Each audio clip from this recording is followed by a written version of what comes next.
The wind howled like a wounded creature that night, dragging dust through the gaps in the crooked cabin walls. Thunder rolled over the Wyoming plains like God's fury himself, but inside the Harper homestead, it was another storm that tore the air apart, blood, sweat, and a woman's fading breath. Mama's hands had gripped the quilt like she could hold onto the world with just that bit of calico. But by dawn she lay still, her lips parted as if whispering one last lullaby. Twin girls wailed beside her, soft at first, then louder as if calling her back.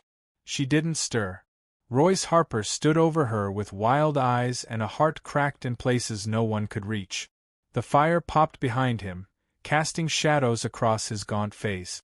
When he looked down at the two mewling infants, something inside him unraveled. 2 girls, he rasped. God took my wife and gave me this? He turned away, fists clenched, and spat onto the pine floorboards. That spit was the closest thing to a christening the twins ever got. They weren't named for days. Folks in Cedar Hollow whispered that Royce had gone mad with grief, or maybe just madness. He came into town for whiskey and gunpowder, not formula or ribbons. The old widow at the post kept count. He hadn't mailed a single birth announcement. Not that he would. Not for girls. By the time they were 5, Eloise and Clara knew better than to call him Pa. He called them witch-born or sin-born, depending on how much liquor curled his tongue. Eloise, the quieter twin, learned how to move without noise. Clara learned how to take a blow without crying. They shared a hayloft for a bedroom, slept beside chickens, and stole scraps from the pantry when Royce wasn't looking. Their mama had once grown hollyhocks by the fence. Eloise remembered that. Remembered the way her fingers brushed the petals, gentle as prayer. But Royce ripped them up one spring, saying they attracted snakes. At 17, the girls had become tall and hollow-eyed, all elbows and bruises, their dresses patched with flour sacks. When they crept to town just after sunrise, carrying a cracked tin pail for water, folks looked away. Or worse, looked too long. There they go, Widow Thelma muttered to her neighbor on the porch of the feed store. Spittin' images of their cursed mother. Clara kept her chin high. Eloise kept her eyes down. They said nothing. The world had taught them silence was safer than truth. They might have lived out their lives like that, half-shadowed, half-starved, if not for the letter that came one late summer afternoon, when the air smelled of wheat and fire. It was addressed to their older sister, Miriam, who'd left 2 winters prior with dreams of saloons and silk. It came from a man named Boaz Mallory, a rancher, widowed, childless, offering a proposal, marriage. Not for beauty, he wrote, nor flirtation. I want a steady companion, someone unafraid of silence and long winters. He had included a photograph. Boaz was big. Not just tall, but wide, the kind of man who looked carved from river rock. He stood before a wide expanse of pasture, hat in hand, shirt sweat-damp at the collar. His eyes were soft, though. That was the part that lingered. When Miriam returned briefly a week later, dusty and smug, smelling of cigar smoke, she read the letter, laughed, and tossed it aside. I'm not marrying a man who looks like a walking ox, she said. He probably sweats through his boots. But Eloise didn't laugh.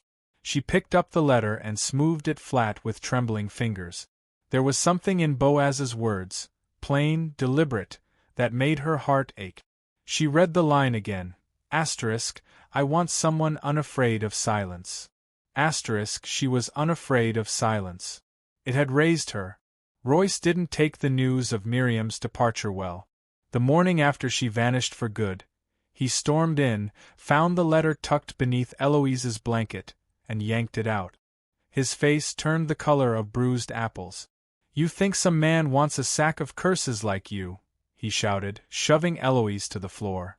That rancher don't know what kind of rot he's inviting. Clara jumped between them, fists clenched. Don't touch her. Don't you dare. His belt came off fast. Clara bore the marks for days. That night they ran. They waited until Royce collapsed into drunken snores, then packed a threadbare satchel, half a loaf of bread, Mama's wooden locket, the photo of Boaz Mallory. They didn't even take shoes. The prairie would not be kind, but Royce was crueler. The journey westward was a blur of starlight and cracked heels. They walked until their legs numbed, drank from cow troughs, and huddled beneath thorny bushes to sleep. Clara's shoulder blistered from the sun. Eloise's lips cracked until they bled. It was on the 5th day that they saw it, Mallory Ranch ***. Fences stretched like stitched thread across the plains, and fields of golden barley waved in the breeze. A barn stood like a cathedral, and on the porch of a weathered farmhouse stood a man. Boaz. He was larger in person. His shoulders blocked the setting sun, and when he stepped forward, the wood beneath him groaned. He looked at them like he was seeing ghosts. Clara stepped forward. "We're not who you wrote to. But we're kin. And we can work." She gestured to Eloise, who clutched the locket like a prayer. "We just need a place that ain't cruel." Boaz didn't speak. Not for a long time. Then, softly, "You look like you've never been spoken to kindly." Eloise felt something twist inside her. Not pain, just unfamiliar warmth. He gave them food. Cornbread, still warm. Stew that made their stomachs cry with relief. He showed them to the barn and handed Clara a wool blanket. "You'll sleep here till I can set things proper," he said. Then, to Eloise, as she hesitated at the barn door, "No need to shrink from me. I ain't your father." They didn't cry until the lanterns were out. And even then, they did it quietly, tears spilling onto straw, silent and grateful. In the morning, the twins rose with the roosters. Clara fetched water, Eloise swept the porch. Neither said a word about staying. But neither asked to leave. Boaz watched from the window as Eloise hung the laundry, her hair catching the light like Mama's used to. He didn't speak. Just left a cup of milk and fresh bread by the basin. Eloise saw it. Saw the gesture, and the space it came from, a space Royce never knew. She didn't take the bread. She broke it in half and placed the other piece on the windowsill. And from behind the curtain, he smiled. But far beyond the hills, dust was rising. A rider galloping hard. And inside his saddlebag, Royce Harper carried more than rage. He carried fire. The first few weeks on Mallory Ranch unfolded like a dream stitched from hushed prayers and calloused hope. Eloise and Clara worked with a quiet grace that made the land itself seem to soften. Clara took to the stables like she was born in straw, mucking stalls, whispering to jittery colts, her palms gradually losing their tremble. Eloise preferred the garden, where the soil was forgiving and green things reached upward without shame. She kept a journal tucked beneath the rain barrel, scribbling verses when the dusk came down like velvet. Boaz never hovered. He moved through the house and fields like a mountain wearing soft shoes, present but unobtrusive, massive but kind. He didn't demand explanations. He left clean linen folded by the barn door, and a sewing kit on the windowsill when he noticed Clara stitching her hem with thread pulled from an old sock. On Sundays, he left a bowl of wild cherries beside Eloise's garden glove. She never asked why. Some things speak loudest in silence.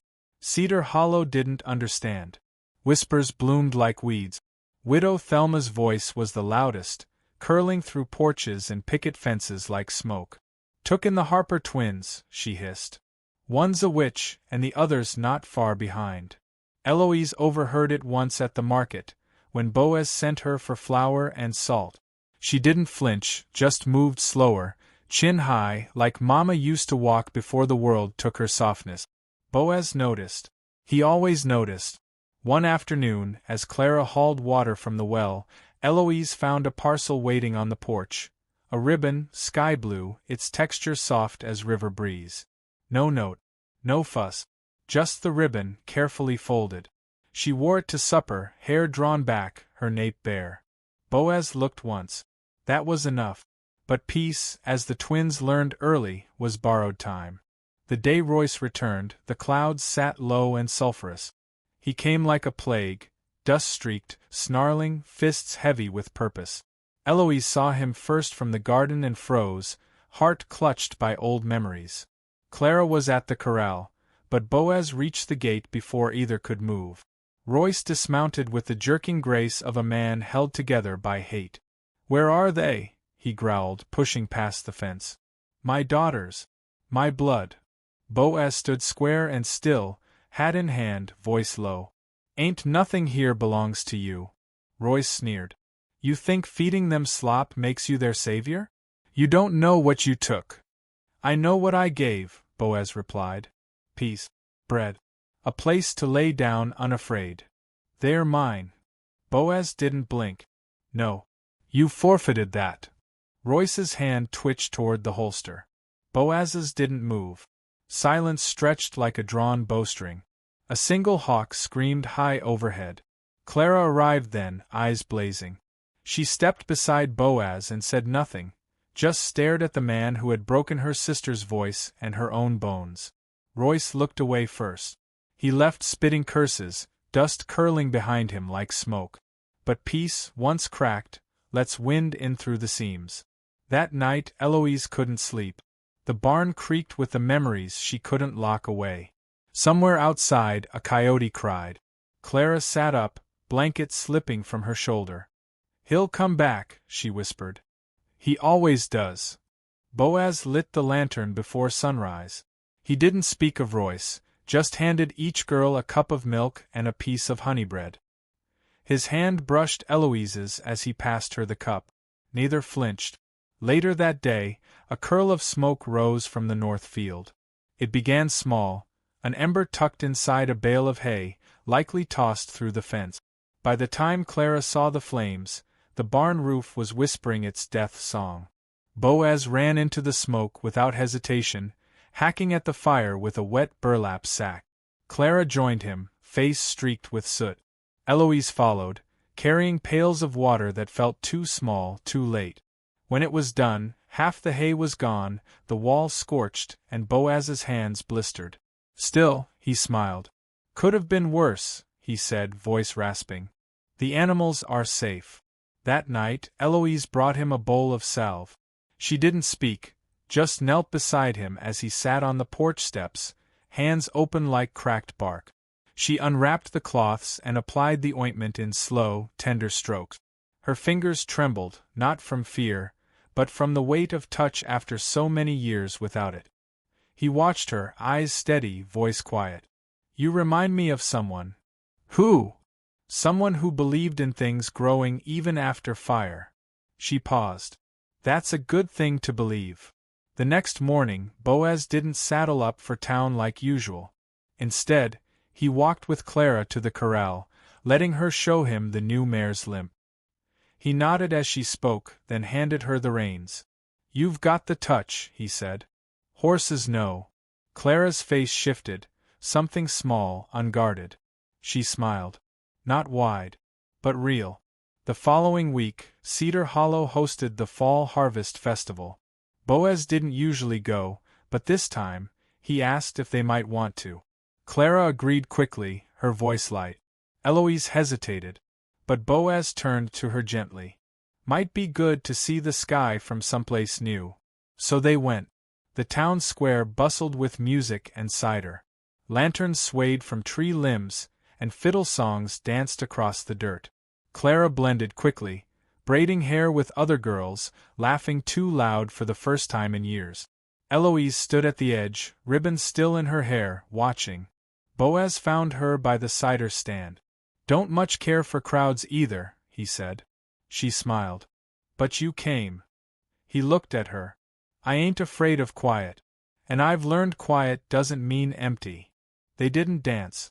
But later, as stars blinked alive above the cottonwoods, Eloise found him waiting beneath the old oak near the church steps.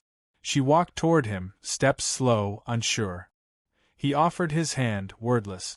They swayed to the sound of nothing, just breath, wind, and the hush of belonging. When they returned to the ranch, the air had shifted. Boaz began drawing plans for a second cottage, small, with a view of the hills. "Figure you might want space. Something of your own," he told Eloise. She nodded once. That night, she planted rose seeds by the porch. She didn't say why. Boaz didn't ask.